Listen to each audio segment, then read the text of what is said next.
We could all use some encouragement. And I've got some good news for you.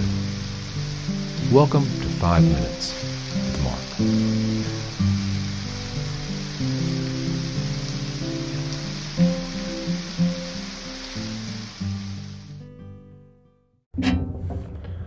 Hey, greetings, friends. Welcome to 5 Minutes with Mark. Glad you're here. We're still in the Gospel of Mark, chapter 8. We're picking up at verse 31. And he began to teach them, that's the 12 disciples, that the Son of Man must suffer many things and be rejected by the elders and chief priests and scribes and be killed, and after 3 days rise again. He spoke this word openly. Then Peter took him aside and began to rebuke him. But when he had turned around and looked at his disciples, he rebuked Peter, saying, "Get behind me, Satan, for you are not mindful of the things of God, but the things of men." So here it is. We're right at pretty much the halfway point of the Gospel of Mark, and Jesus has just given his mission. This is what it's about, guys. He's telling the 12, I'm going to be rejected. I'm going to suffer many things. The elders, the chief priests, and the scribes are all going to come against me. I'm going to be killed. And on the third day, I'm going to rise again. That's the gospel. And yet, Peter, the main guy, right, the right-hand man, the little John to his Robin Hood, he just couldn't buy it. Now, he had the grace to take Jesus aside and say, "What are you talking about, Jesus? This can't possibly happen to you. We've seen how powerful you are. We know how strong you are. We know that God is with you. We know that you've come to kick the Romans out, turn the temple upside down, and restore Israel. That's what we're all about, right?" And Jesus looks at him, and he looks back over at the others, and he rebukes Peter very strongly. "Get behind me, Satan." Satan literally means adversary. Get behind me, you adversary, because you're mindful of the things of men, not mindful of the things of God. I think that's a really challenging thing for Christians today, to be mindful of the things of God and not of the things of men. It's so easy for us to get caught up in all of the conversations around us. It's so easy for us to get caught up in the controversies that are raging. What is a woman? Things like that. It's so easy for us to get offended and try to stand up and to fight for ourselves, to fight for what's right.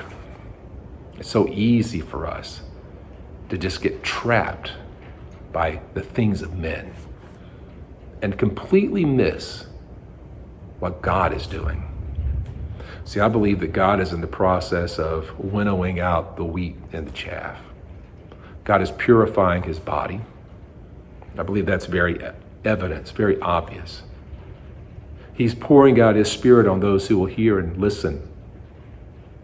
And he's beginning to, I believe, set the table for the next thing, the things to come. I think that the things that are coming are going to look like the wrath of God at the return of Christ. That's what I believe. And we're supposed to be mindful of those things. We should be living our lives as if Jesus is going to return tomorrow. Because, my friends, Jesus could return tomorrow. And if you knew for sure that Jesus was going to come back tomorrow, what would you do today? That's what we should be mindful of. We shouldn't be too concerned about, how much money we're bringing in, how many people are coming to the parking lots, how successful our ministries are. None of those things matter at all. What matters is, what is God doing in my life, in my family's life, in my community's life, and what role do I have to play in the work that God is in the process of? And that takes us being mindful of a different set of values. It makes us have to think through things differently. Peter did not want to hear that his dream of conquering Rome and taking over the temple was not what it was all about. I'm terribly afraid that for Christians today, our goals are wrong.